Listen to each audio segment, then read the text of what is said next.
She opened her grandfather's abandoned cabin in Montana, a place that had been locked and untouched for 70 years.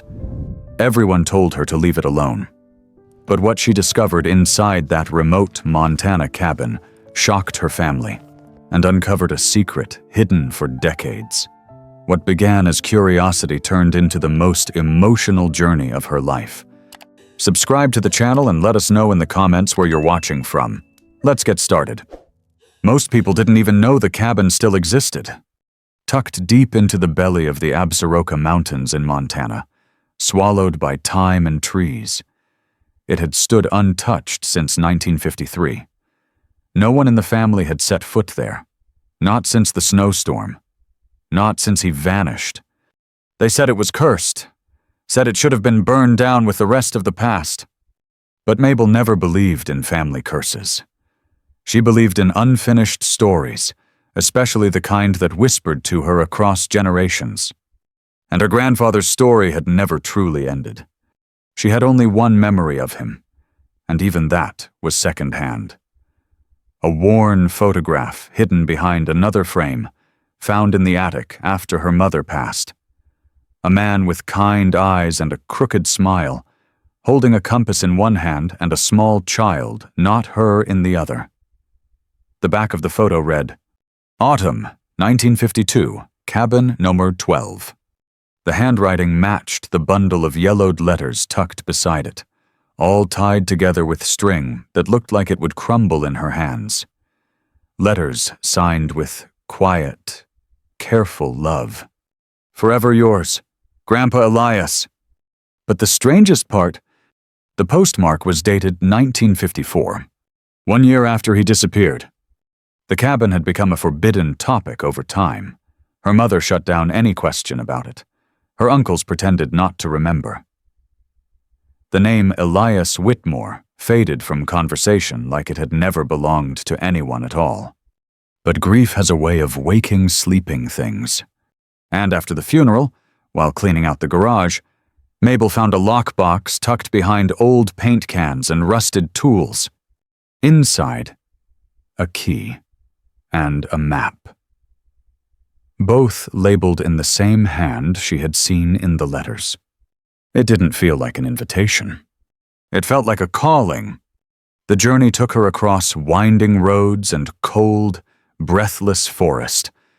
The deeper she went into the Montana wilderness, the quieter the world became. Cell service disappeared. Pines stretched taller. Shadows grew longer. She hiked the last mile on foot. Snow still lined the edges of the trail, though spring was breaking through. And then, through the trees, it appeared. A one-room cabin, leaning slightly with age but still standing proud and silent. Shutters closed, chimney cracked, the porch half swallowed by moss and time. It looked like it hadn't been touched in a lifetime. Mabel stood there for a long while, the key cold in her hand. Then she whispered, "Okay, Grandpa, I'm here." The lock turned with a soft click. The door creaked open like it had been waiting, and the air that spilled out hit her like a wave heavy with pine, smoke, and silence. Inside, the cabin was frozen in time. A wool blanket folded on a narrow cot, a pair of worn boots tucked neatly beside the door, a rusted stove, cold but not broken, and on the far wall a shelf of books. Their spines faded, but not forgotten. Mabel stepped in slowly, her breath caught between awe and ache. It didn't feel haunted. It felt held, as though the cabin itself had taken a breath 70 years ago and had only just let it go. In the corner sat a trunk, wooden reinforced with brass, its lid coated in dust. On top, scratched into the wood by hand. Elias Whitmore. Her grandfather. Mabel dropped to her knees in front of it, brushing the surface with trembling fingers. There was no key. No lock she could see, just a presence, something unfinished. She didn't know what she would find inside. But in that moment, staring at the box beneath the weight of 70 years of silence. She knew one thing for certain. This wasn't just an old trunk.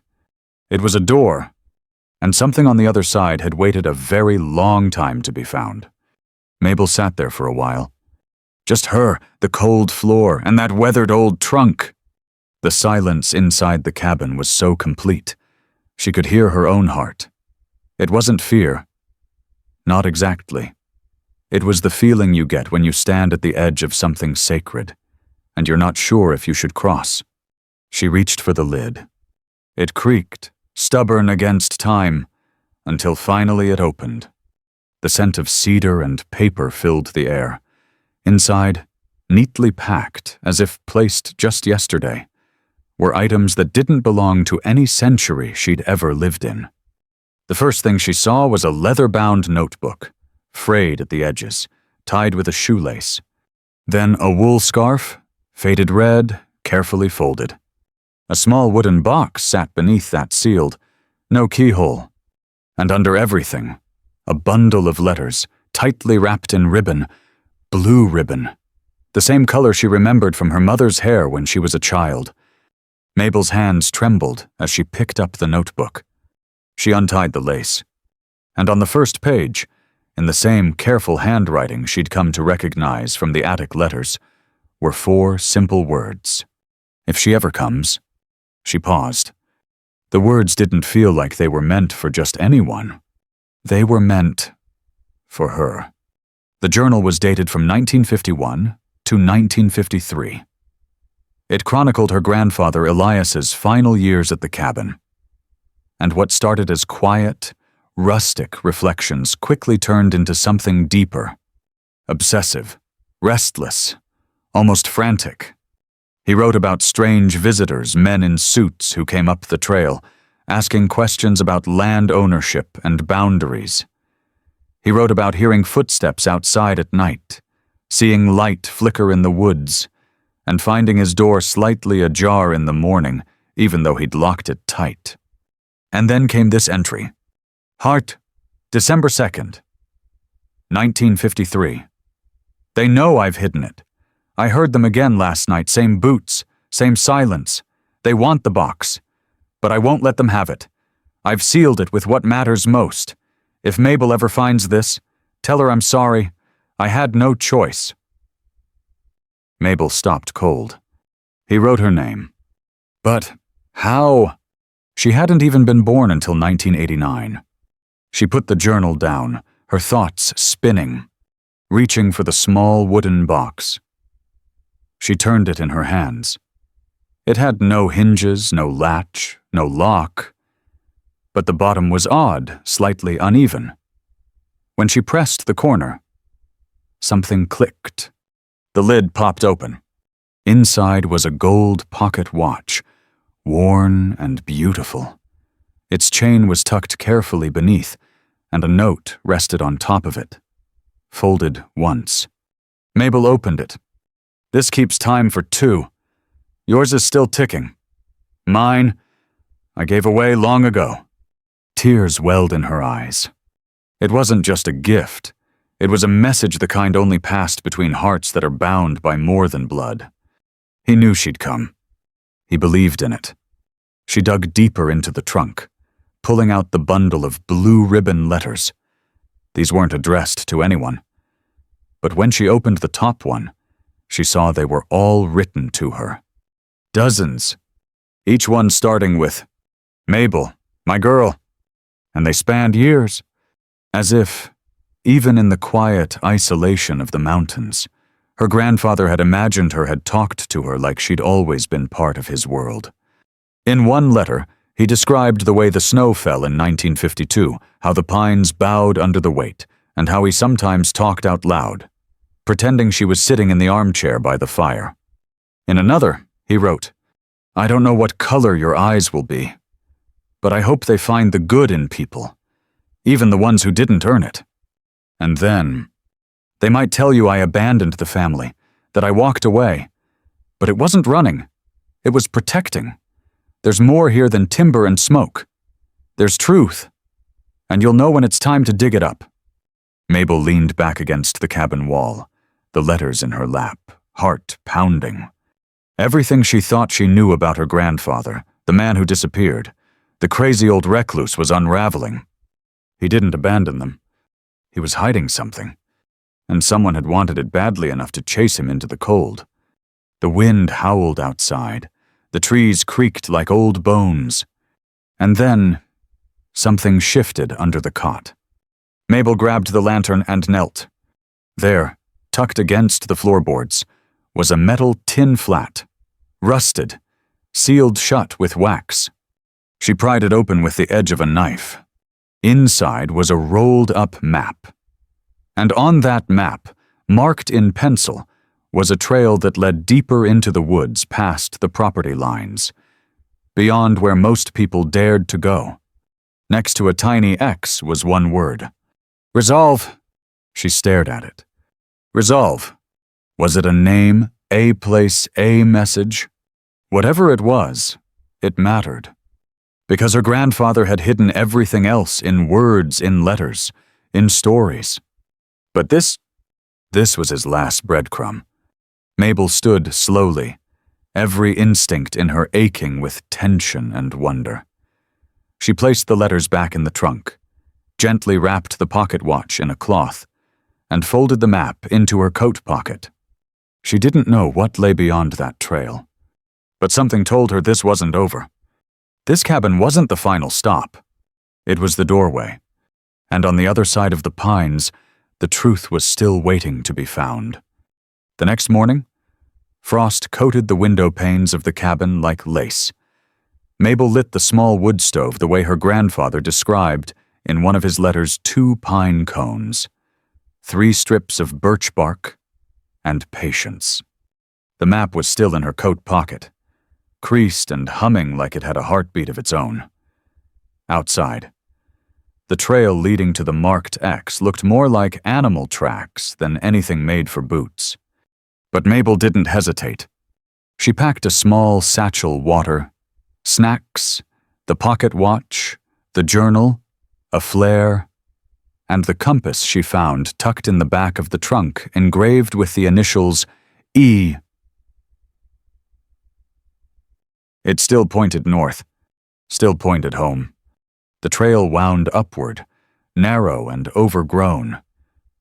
At times, she had to duck under fallen branches, climb over stones, and trust that the markings her grandfather made still meant something after 7 decades. After 2 hours, her legs ached, the trees grew denser, the light thinner. She nearly turned back until she saw it. A clearing, and at its center, half buried under vines and snow, was an old root cellar door, metal and wood overgrown with moss, like the earth itself had tried to swallow it. She stepped closer. No lock, just a ring handle, cold to the touch. It groaned open. A staircase led down into shadow. Mabel clicked on her flashlight. The beam cut through the dust and revealed stone walls, shelves of old glass jars, and a space maybe 10 feet wide. It looked ordinary, but something felt off. She stepped inside, eyes scanning the corners. There were boxes, crates, and beneath one of the shelves, a stack of faded canvas bags. One had a tag. Resolve Mining Co. Her breath caught. She knew that name. She'd seen it once scribbled in a letter dated 1953. In it, her grandfather wrote, "If Resolve reactivates the claim, they'll come for what I took. I didn't steal it. I kept it safe. Because someone had to." Mabel dropped to her knees and opened the nearest bag. It wasn't tools. It wasn't seeds. It was money. Old bills, bound and wrapped, some stamped with bank seals from the 1940s, others marked with notary tags, and under them more canvas bundles. Heavier. She opened one. Silver bars? Tarnished, but unmistakable. And on the bottom of one, property of Resolve Mining, Co., 1946. Her hands trembled. This wasn't just family history. This was evidence of something hidden, maybe something stolen, and her grandfather had been the one to take it. But then, something made her freeze. A noise behind her. Crunching leaves, a footstep. She turned off the flashlight and held her breath. The footsteps stopped just outside the cellar door. For a moment, all she could hear was her own heartbeat. Then a shadow blocked the light from the trees. Someone was standing at the entrance. She didn't breathe. The figure didn't speak, didn't move, just waited, long enough to let her know. She wasn't alone. Minutes passed, or maybe just seconds.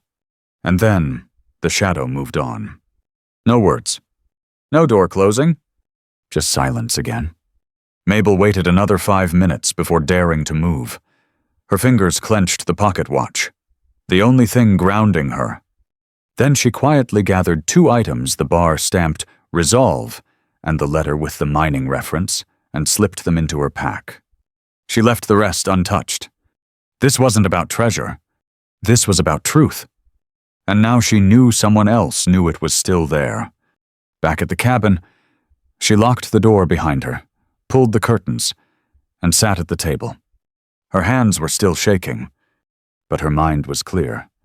She understood now why her grandfather disappeared, why he chose exile. He had been protecting something not for himself, but to keep it from falling into the wrong hands. And now that burden was hers. That night, she went through the journal again, every line, every scratch. And there, near the final page, written sideways in the margin like an afterthought. She'll find the truth. But will they let her keep it? The next morning, a car was parked at the bottom of the trailhead. It hadn't been there yesterday, and it wasn't local. Mabel didn't get too close, just took a photo. The plates were out of state. She didn't know if it was coincidence, but deep down, she didn't think it was. So she made her own plan.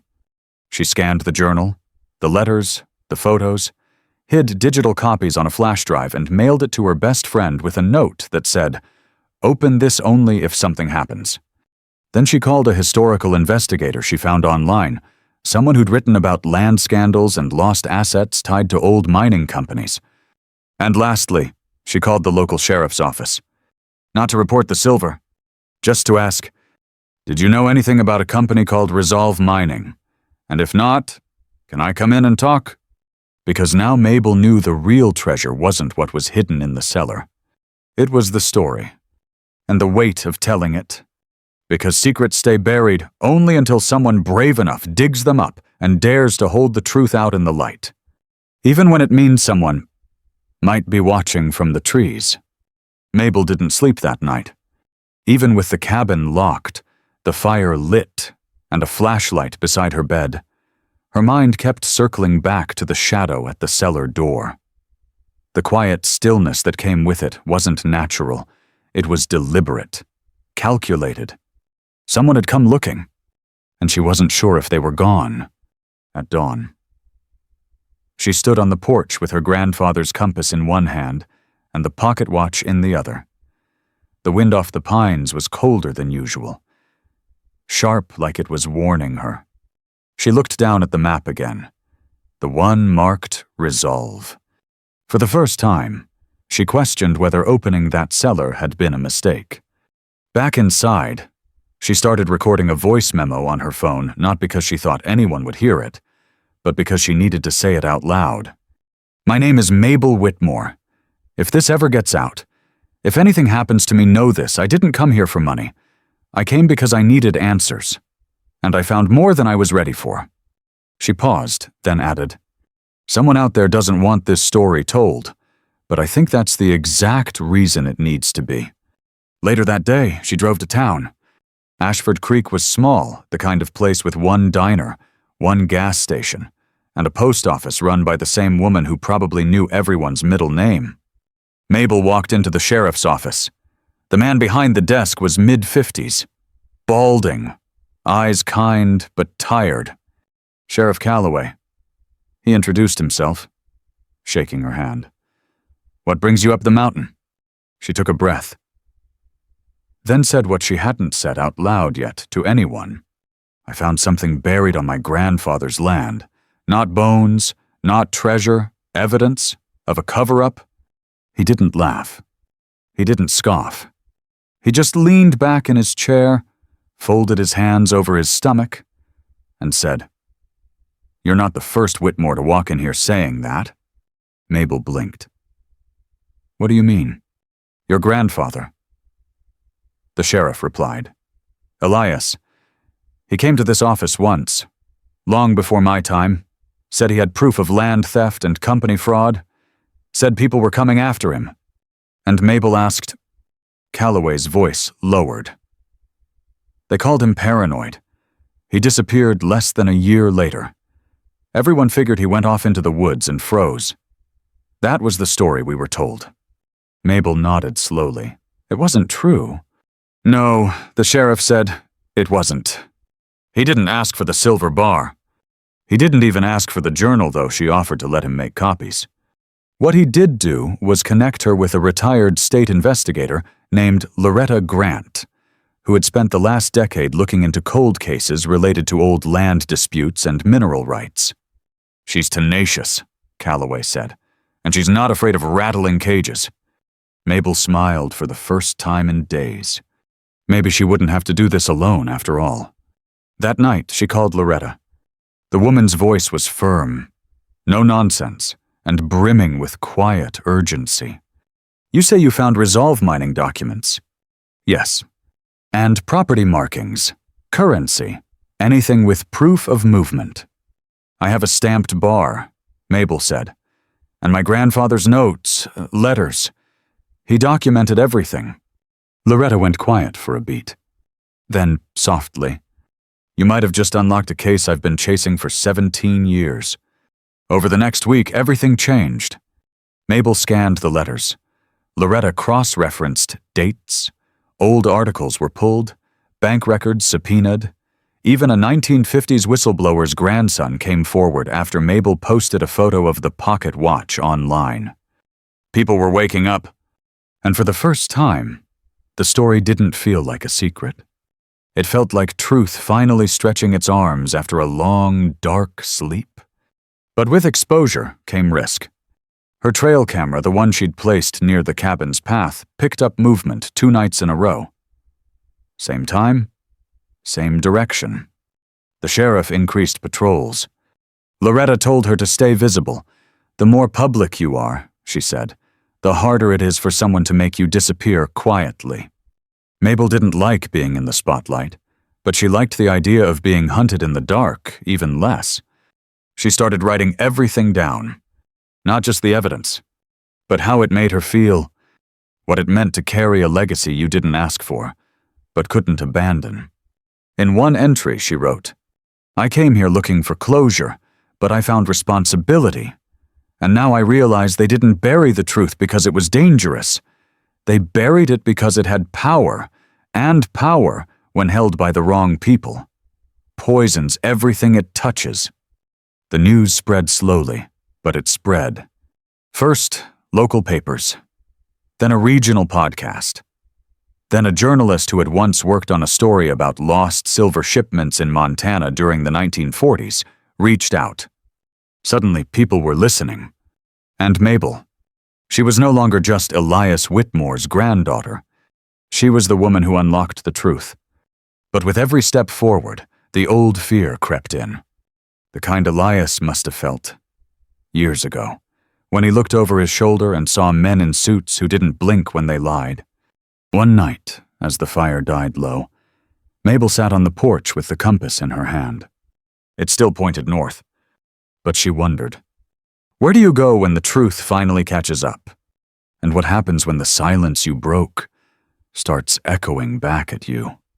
The letter arrived in a thick envelope, hand-delivered by a courier who didn't wait for a signature. Mabel sat at the cabin table, staring at the cream-colored paper, embossed with a gold emblem she didn't recognize. The letter was short, professional, and chilling in its precision. "You are hereby invited to provide testimony regarding the matter of the Whitmore documents and resolve mining evidence. Your cooperation is requested in the upcoming review by the State Historical Integrity Board and Mineral Rights Commission. At the bottom, a handwritten note. We don't want this covered up again. We want it told right. And we want you to be the one to do it. Mabel folded the letter slowly.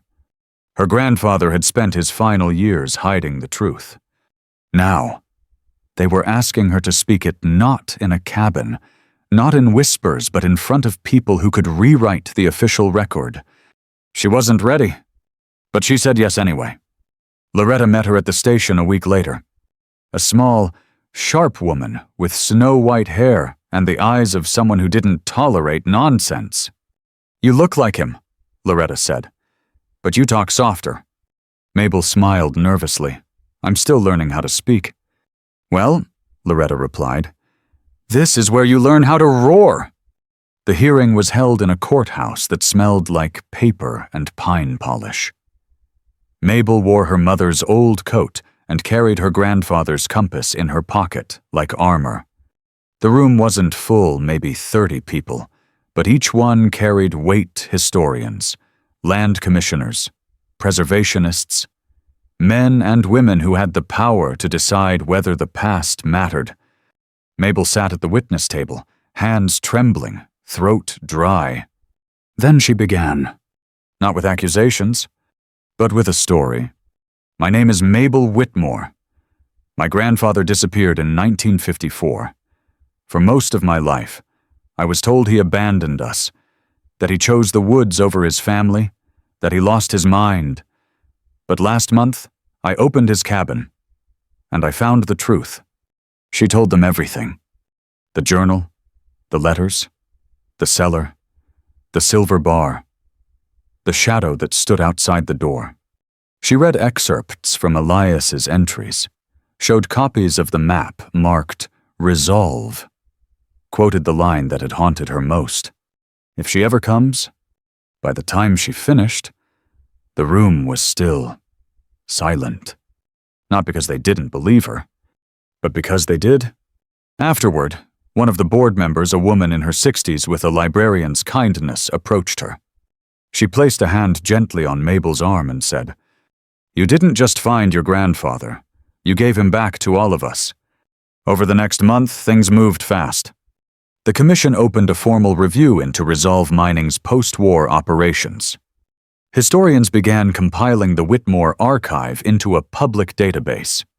A local university reached out, offering to preserve the cabin as an educational heritage site with Mabel's permission.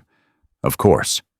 And Loretta, she pulled some strings and arranged for the silver bar to be displayed in the Montana State Museum, next to a plaque titled, The Cabin That Spoke How a Granddaughter Unburied the Truth.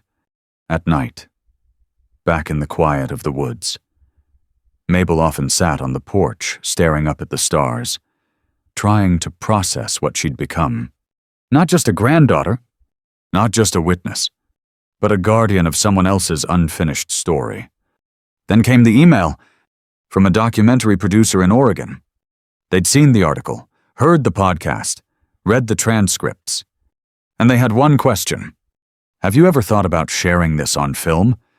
Mabel stared at the screen, unsure how to answer. She wasn't looking for fame. She wasn't even looking for credit. She just wanted people to remember not just her grandfather, but the truth he refused to bury. Eventually, she replied, I'm not the main character. The truth is, if you can promise me that, I'll tell it. And so, a crew arrived. They filmed the cabin at dawn, the cellar under golden light, the desk where Mabel first opened the trunk, her hands resting on the journal as she read the last letter aloud on camera. I don't know who you'll become. I only hope you choose courage. If you find this, you already have. The documentary premiered in a small theater in Bozeman. It was only 40 minutes long. But when the credits rolled, no one moved, because the screen may have gone black, but the weight of truth still hung in the air. Afterward, an elderly man shuffled up to Mabel.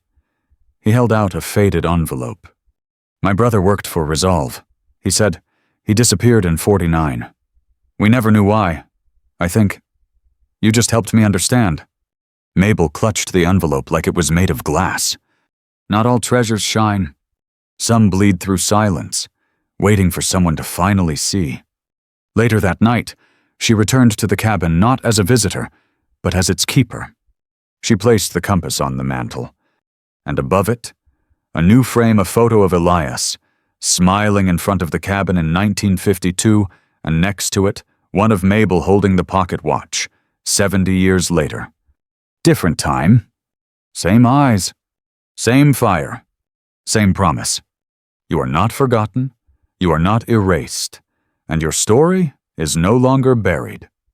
A month after the documentary aired, the snow began to fall again. The first flake landed on Mabel's shoulder as she stood on the porch of the cabin, watching the forest hush itself under a blanket of white.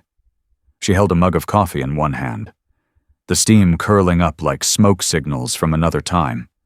It should have felt peaceful, but her heart was restless, because even as the world began celebrating the truth, she unearthed museum exhibits, news interviews, school tours at the cabin site. Mabel began to feel something was missing, something personal, something that couldn't be archived, printed, or preserved in a glass case.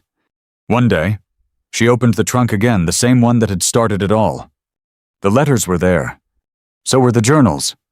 But beneath them, tucked in a corner she hadn't noticed before, was a small cloth pouch, tied shut with what looked like fishing twine. She opened it slowly. Inside was a tiny locket, tarnished silver, worn smooth from years of being touched. She clicked it open. On one side, a picture of a girl, maybe 6 years old, smiling wide in overalls. On the other, a name she hadn't heard in decades. Clara. Mabel froze. That was her mother's name. The photo wasn't Mabel's mom as an adult. It was her as a child. Taken here, at the cabin. It didn't make sense.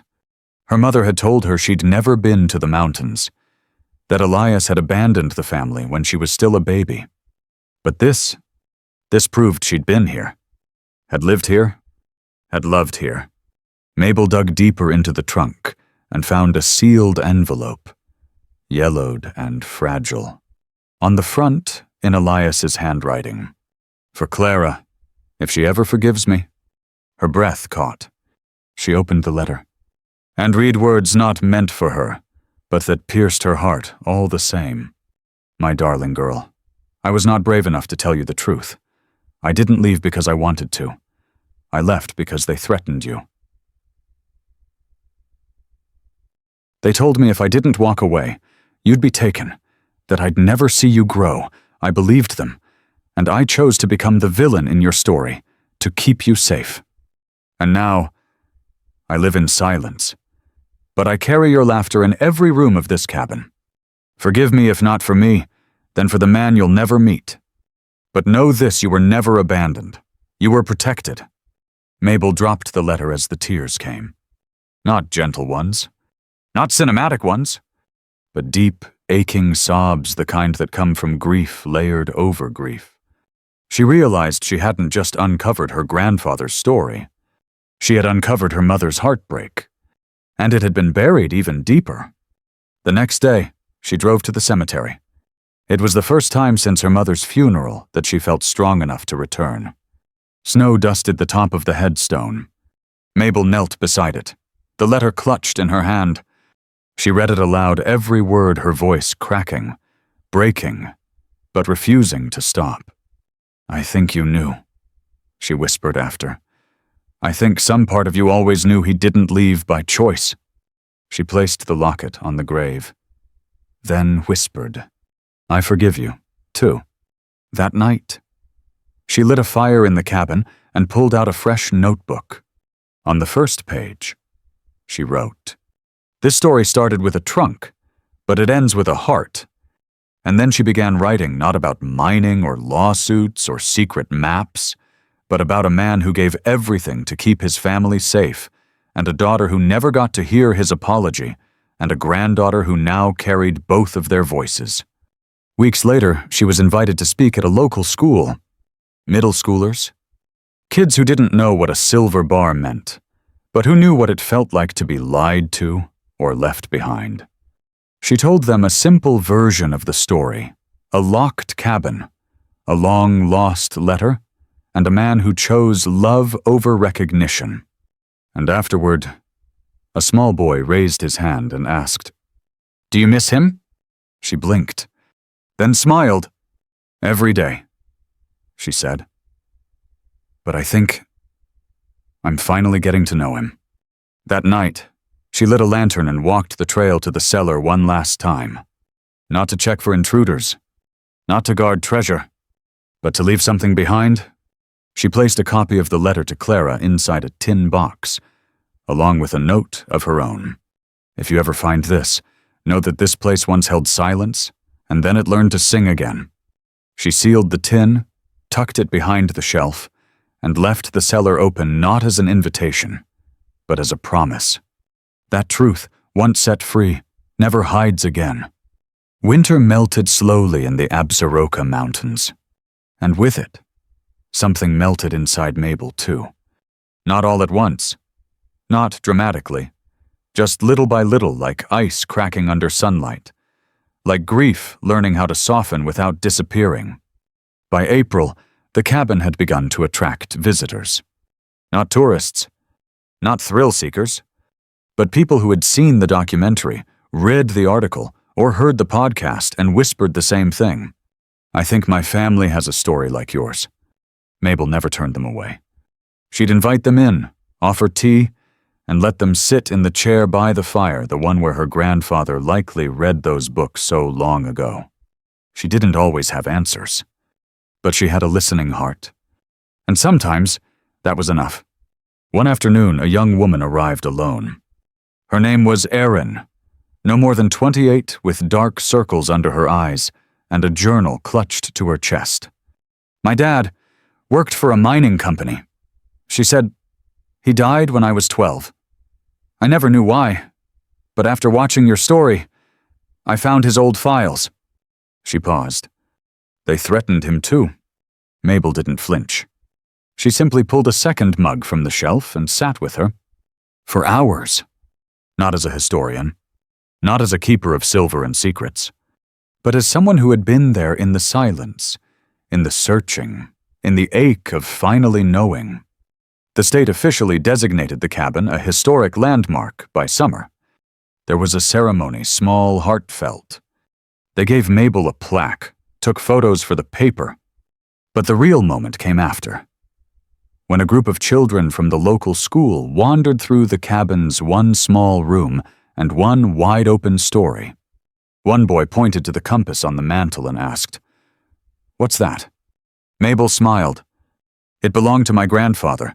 It helped him find his way even when no one believed he was still trying." The boy nodded, then whispered, "I want to be like him." And just like that, the legacy lived on. Later that week, Mabel received a letter from the governor's office. They were establishing a truth trail, a program that would link forgotten or erased stories across the state-abandoned schools, old company towns, whistleblower sites, places that held more than just history, places that held unfinished healing. And they wanted her to be the first voice people heard when they arrived. A short narration, to play when someone stood in the cabin doorway. Mabel didn't know what to write at first, but after a walk through the woods, she sat down and began. Some doors stay locked for a reason. Others are waiting for someone brave enough to open them. This cabin held silence for 70 years. And when it was finally opened, it didn't echo. It sang. But it wasn't the plaque, or the state recognition, or even the truth trail that gave Mabel peace. It was something quieter, something only she felt. The first time she stood in front of the mirror and no longer felt like someone carrying someone else's past, but rather someone who had finally stepped into her own. She smiled at her reflection. Lines around her eyes, dirt on her sleeves, purpose in her bones. That night, she pulled the old typewriter from the trunk, the one Elias had used. It still worked, somehow. She rolled in a fresh page, cracked her knuckles, and began typing. This is not a story about gold, or silver, or lost things buried beneath frozen dirt. This is a story about love strong enough to vanish for 70 years and still leave a light on. By the following fall, she was asked to give a TED-style talk. She didn't wear makeup, didn't use slides. She stood on a small stage, hands clasped together, voice soft but steady. You don't have to be famous to matter. You don't have to be loud to be heard. You don't even have to be sure, you just have to begin.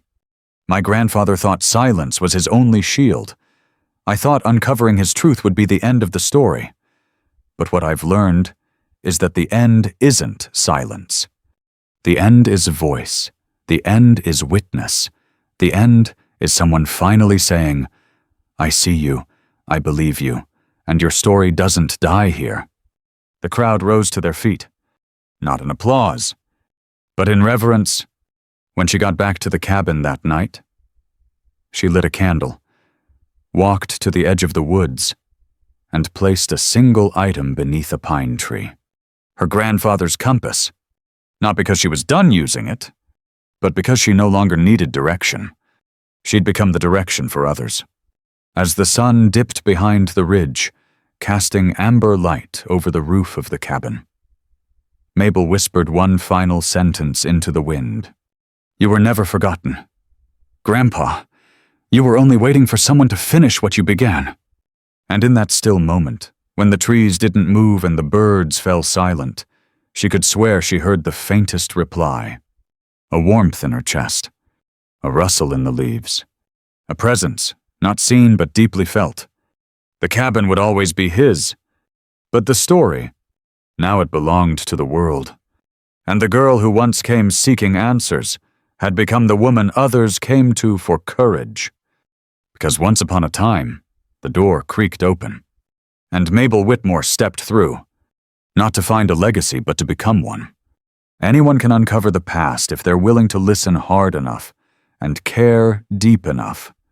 As the sun dipped behind the Absaroka Mountains, Mabel Whitmore closed the final page of her grandfather's journal not to end the story, but to begin writing one of her own. This time, not in silence. She knew now the legacy locked away in that cabin wasn't just her inheritance. It belonged to every forgotten voice, every buried truth, and every person who's ever felt erased by time.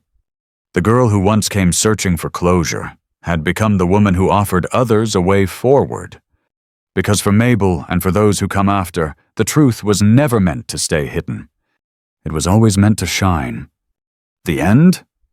Up next, 2 more powerful stories waiting for you. Click to keep walking with us, and don't forget to hit subscribe if you believe truth deserves a voice.